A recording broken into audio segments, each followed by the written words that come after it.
আমরা ট্রেলারে যে কিছু সিন দেখতে পেয়েছিলাম যে শাকিব খান একজনকে অ্যাটাক করতেছে, অ্যাটাক করার কিছুক্ষণ পর আবার সে নিজেই অবাক হয়ে যাচ্ছে যে আমি কেন অ্যাটাক করলাম, আমার হাতে কেন রক্ত।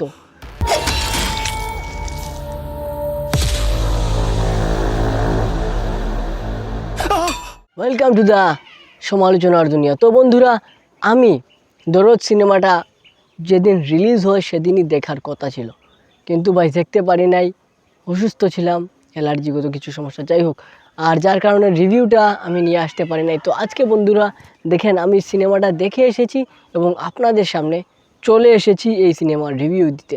বন্ধুরা, আমাদের দুলু মিয়া পুরা সিনেমা জুড়ে খেল দেখিয়ে গেছেন এবং উনি খেলে গেছেন, কিন্তু বন্ধুরা ওনাকে খেলানো হয়েছে অন্য একজনের মাধ্যমে।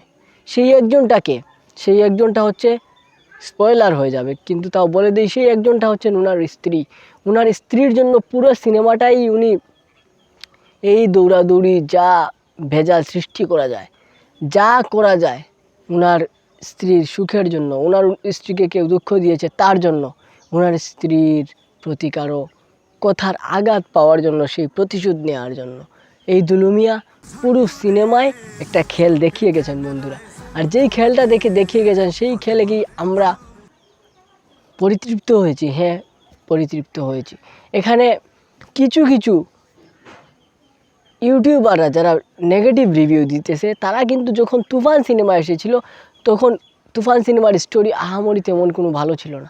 এটা আমার ভিডিওতে আমি তুফান সিনেমার রিভিউ পর্যন্ত বলেছিলাম, কিন্তু সিনেমার হাইপটা ছিল সেই লেভেলের, সিনেমায় শাকিব খানের উপস্থিতিটা ছিল সেই লেভেলের, যার কারণে সিনেমাটা কাজ করেছে। বন্ধুরা, এই সিনেমায় শাকিব খানকে অন্যরকম একটা লুকে, অন্যরকম একটা ক্যারেক্টারে আমরা দেখতে পেয়েছি। আর সেই ক্যারেক্টারে উনি যা খেল দেখিয়েছেন তা চুম্বেশ্বরী বলতে হবে। আর আরেকটা কথা বন্ধুরা, যারাই নেগেটিভ রিভিউ দিতেছে, কাহিনী তেমন ভালো না বলতেছে, আমি জানি না তারা কি খেয়ে সিনেমা দেখে। যাই হোক, এরপর আসল যে কথা বন্ধুরা, সেই কথাটা হচ্ছে, আমরা সিনেমাটা দেখতে গিয়েছিলাম একটা কারণ অবশ্যই সেটা শাকিব খান। আর একটা কারণ আছে, সেই কারণটা হচ্ছে বন্ধুরা, এই যে আমরা ট্রেলারে যে কিছু সিন দেখতে পেয়েছিলাম যে শাকিব খান একজনকে অ্যাটাক করতেছে, অ্যাটাক করার কিছুক্ষণ পর আবার সে নিজেই অবাক হয়ে যাচ্ছে যে আমি কেন অ্যাটাক করলাম, আমার হাতে কেন রক্ত। এইরকম যে সিনগুলা বন্ধুরা, এই সিনগুলো আসলে একটা স্প্লিট পার্সোনালিটি ডিসঅর্ডার যেসব সিনেমায় দেখানো হয়, ওই সব সিনেমাতে বেশিরভাগ ভালো লাগে দেখতে এবং সেই সব সিনেমায় বেশিরভাগ শ্যুট করে বিষয়টা।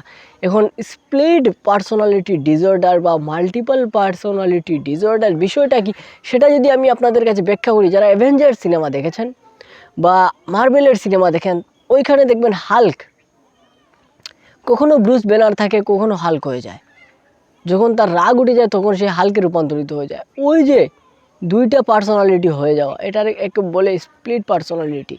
এবং গজনী সিনেমা, আমাদের বাংলা সিনেমা মান্নার একটা গজনী সিনেমার রিমেক যেটা, ওটাতে মনে হয় প্রথমবার স্প্লিট পার্সোনালিটির বিষয়টা হালকা ব্যাখ্যা করা হয়েছিল হয়তো, বা আই এম নট শিওর। তো বন্ধুরা, এই বিষয়টা দেখার খুবই আশা ছিল যে শাকিব খান একসাথে কয়েকটা চরিত্রের পোর্ট্রে কীভাবে করেন, কিন্তু এই বিষয়টা সিনেমাতে ছিল না, যার কারণে কিছুটা ডিসঅ্যাপয়েন্টেড আমি পার্সোনালি।